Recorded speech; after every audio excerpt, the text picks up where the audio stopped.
something that happens, we'll pop the button. How's that? Well, say hello. You're on. Oh. One again. Well, weren't there Yes. trains or something involved somewhere? I'd like to hear about the insurance business. How you got started. A little more about how you got started and how it progressed. Well, the easiest thing to say that it really happened with the advertising and the printing. Right. And then I found out that we were making a lot of money getting the leads, because those days the leads were given to the agents and they went out and sold the combined insurance company of America. This was McKeon's outfit. And they were located in Chicago. That was W. Clement Stone, that was the founder of that company, who became very famous with the positive mental attitude, the things that he did. He was quite a guy. He lived to be over 100 years of age, and that company is still very much in existence. But I ended up meeting Arthur DeMoss as a result of them, which I can get into later. But I bought an agency from my ex-employer years later, and he wanted out. He wanted to sell the Hearthstone. Who was he? And that was Coleman McKeon, who had the McKeon agency, who I was originally selling for before I went into the service the second time. And when I left, this guy he owed me a lot of money because he couldn't pay me for all the leads. And I said, well, keep it and pay me as I need the money.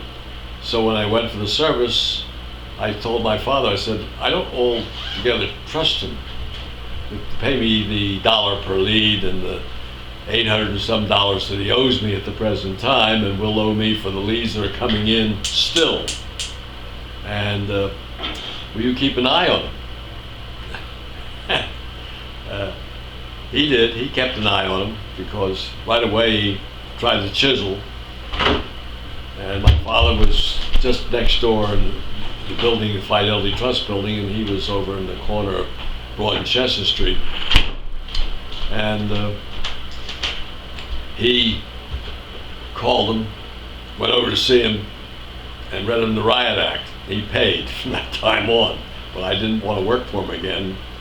And he had nobody to even compete with what we were doing, so he lost all his salesmen. And when I came out of the service, he wanted me to come back and do it. I found out something better, because I had gotten my insurance license, and just prior to getting recalled active duty, I started selling, because I would sell at night. And I'd push a doorbell, and I was still selling different places, because I was all over the state of Pennsylvania.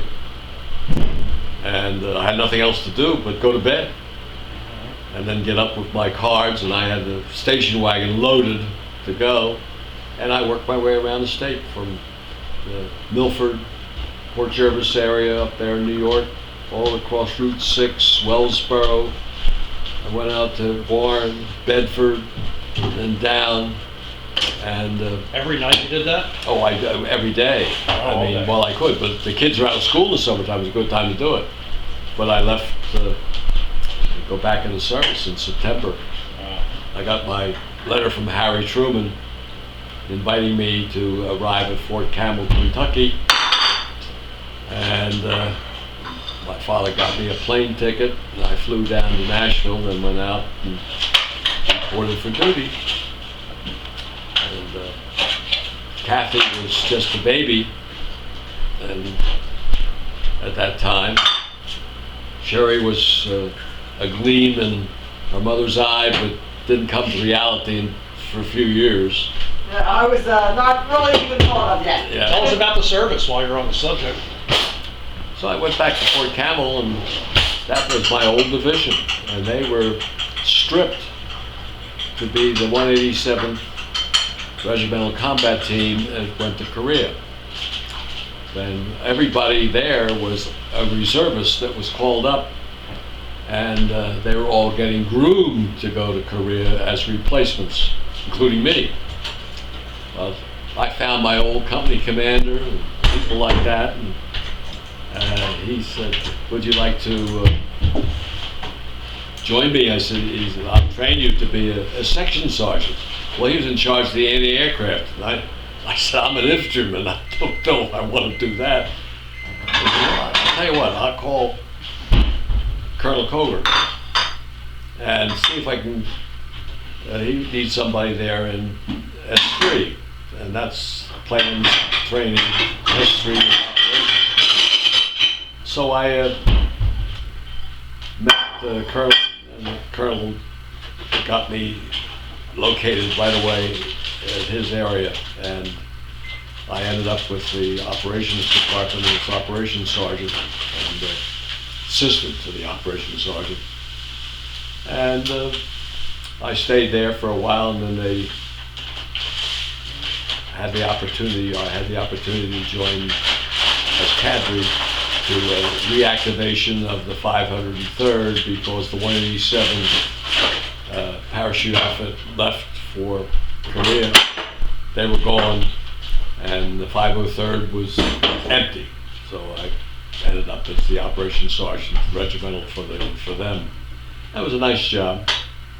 How long was this tour? Oh, I lasted there about 6 months, and I came home on leave a couple times, drove up from Fort Campbell, and got up there, and I brought the car back, and I was there for the winter, and I took Mibby along for the ride. And she didn't like Army life, so she was happy to come back to 676. What was it, 676 Shoemaker Lane, right? I believe so, yes. I think so.